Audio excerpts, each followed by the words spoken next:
The FBI has put a task force together, and do you know where they're coming? Memphis, Tennessee. If the FBI is coming to Memphis, Tennessee with task force, what do you think they're gonna do? This is not a motherfucking drill nor a motherfucking game. Black parents of children in Memphis, Tennessee, you better wake up, and you better wake up real fast, because this is not gonna be nice. They are not coming to send a task force there just so they can play footsies with y'all. This is what they've been preparing for decades. Remember when he said homegrown criminals? Yeah. Whatever y'all got going on in Memphis, Tennessee, you better wrap it up. And I mean wrap it up right now. They have privatized prisons all over the U.S. and outside of the U.S.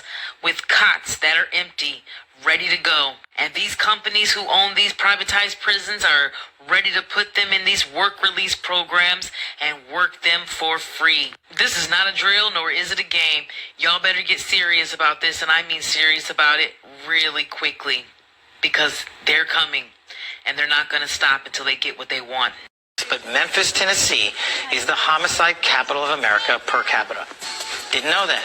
We have a problem there. We're now addressing it. We're rolling out one of our task forces in the state of Tennessee. But we also know that Ohio possesses the roadway system where the trafficking is through the roof just because of the interstate. So you have to get out there in the field, not just let the FBI agents and intel folks get out there and do the work, but partner with state and local law enforcement. FBI Director Kash Patel this weekend about Memphis. On national television Sunday, he called the city the homicide capital of America and announced plans to send a task force to Tennessee to tackle the issue. ABC 24's Scott Mattis is here to break it all down. Scott, good evening. Good evening to you, Pepper. Kash Patel also said he did not know Memphis was actually the homicide capital of the United States until he took his oath of office just a few short months ago. And now he says he'll be sending federal agents right here to put an end to the violent crime.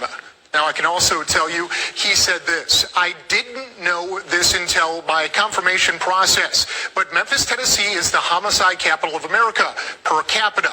Now, didn't know that. We have a problem there. We're now addressing it. We are rolling out one of our task forces to the state of Tennessee. That's what FBI Director Kash Patel declared on national news just yesterday. And Monday morning, that declaration is reverberating across the city of Memphis. This comes after the Memphis Shelby Crime Commission told ABC 24 News last year that the rate of major crime, I should say earlier this year, fell by nearly 9%, 8.8 to be exact, this year when compared to the first quarter of 2024. Now, Memphis City Councilman, and he's also the chairman, J.B. Smiley, tells me Monday he welcomes the FBI's help if they keep their word, but he also says getting those guns and those switches off the streets should be everyone's biggest priority. The laws that are being put forth just lead to a series of guns in our community, which ultimately leads to lives lost. And that's what's more troubling to me. All right, Memphis Mayor Paul Young gave me this statement this afternoon. It reads in part, MPD has always collaborated with federal agencies on addressing violent crime, and we're encouraged by any effort whatsoever that brings more resources to Memphis. We look forward to learning more from our federal law enforcement partners.